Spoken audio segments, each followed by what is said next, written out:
Ladies and gentleman, ಚಿತ್ರದುರ್ಗದ ರೇಣುಕಾಸ್ವಾಮಿ ಹತ್ಯೆ ಪ್ರಕರಣದಲ್ಲಿ ಜೈಲು ಪಾಲಾಗಿರುವ ನಟ ದರ್ಶನ್ ಭವಿಷ್ಯ ನವೆಂಬರ್ 10ಕ್ಕೆ ಮುಂದೂಡಿಕೆಯಾಗಿದೆ.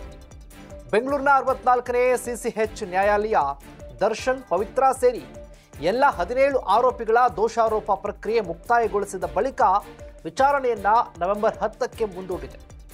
ಈ ಮೂಲಕ ಕಾರಾಗೃಹದಲ್ಲಿರುವ ದರ್ಶನ್ಗೆ ಮತ್ತಷ್ಟು ಕಷ್ಟ ಕಾದಿದ್ಯಾ? ಎಸ್ ವೀಕ್ಷಕರೇ, ನೆಲ ಜಲ ಭಾಷೆಗಾಗಿ ಪ್ರಾಮಾಣಿಕ ಪತ್ರಿಕೋದ್ಯಮ. ನೀವು ನೋಡ್ತಾ ಇದ್ದೀರಾ ಫೋಕಸ್ ಟಿವಿ. ಇದು ಫೋಕಸ್ನ ಸ್ಪೆಷಲ್ ರಿಪೋರ್ಟ್. ನಾನು ಶಿವು ರಾನರಾಪುರ.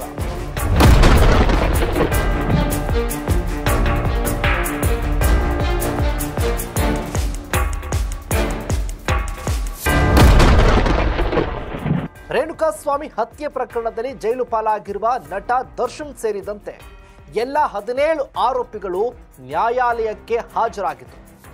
ದೋಷಾರೋಪ ಪಟ್ಟಿ ದಾಖಲಿಸುವುದಕ್ಕೆ ವಿಚಾರಣೆಗಾಗಿ ಬಿಗಿ ಪೊಲೀಸ್ ಭದ್ರತೆಯಲ್ಲಿ ದರ್ಶನ್, ಪವಿತ್ರ ಸೇರಿ ಎಲ್ಲ ಆರೋಪಿಗಳನ್ನ ಬೆಂಗಳೂರಿನ 64ನೇ ಸಿಸಿಎಚ್ ನ್ಯಾಯಾಲಯದ ಮುಂದೆ ಹಾಜರುಪಡಿಸಲಾಗಿತ್ತು.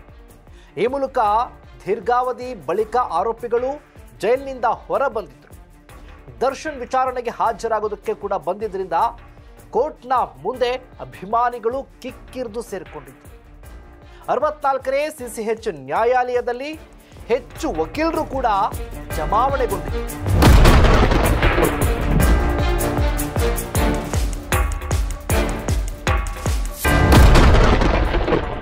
17 ಆರೋಪಿಗಳ ವಿಚಾರಣೆ ನಡೆಸಿದ ನ್ಯಾಯಾಧೀಶರು ಎಲ್ಲ ಆರೋಪಿಗಳಿಗೆ ಅವರ ಮೇಲಿನ ದೋಷಾರೋಪ ಓದಿ ಹೇಳಿದರು. ಆದರೆ ಎಲ್ಲ ಆರೋಪಿಗಳು ತಮ್ಮ ಮೇಲಿನ ಎಲ್ಲ ದೋಷಾರೋಪಗಳನ್ನು ಸ್ಪಷ್ಟವಾಗಿ ಅಲ್ಲಗಳೆದಿದ್ರು. ನಮ್ಮ ಮೇಲಿನ ಆರೋಪಗಳು ನಿಜ ಅಲ್ಲ ಅಂತ ಎಲ್ಲ ಆರೋಪಿಗಳು ಹೇಳಿದ್ದಾರೆ. ಆರೋಪಿಗಳ ವಿಚಾರಣೆ ನಡೆಸಿದ ನ್ಯಾಯಾಧೀಶರು ನವೆಂಬರ್ 10ಕ್ಕೆ ವಿಚಾರಣೆಯನ್ನ ಮುಂದೂಡಿದರು.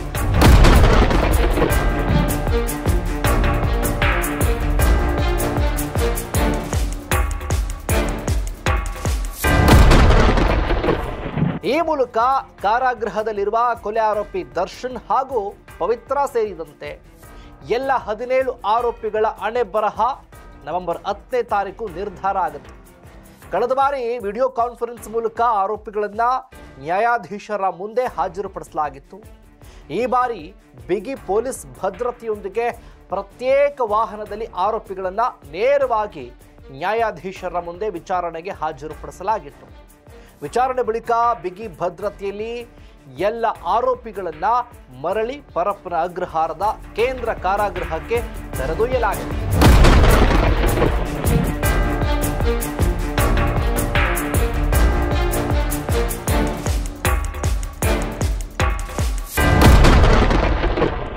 ಒಟ್ಟಾರೆ ಕೊಲೆ ಆರೋಪಿ ನಟ ದರ್ಶನ್ ಭವಿಷ್ಯ ಮತ್ತೆ ಮುಂದಕ್ಕೆ ಹೋಗಿದೆ.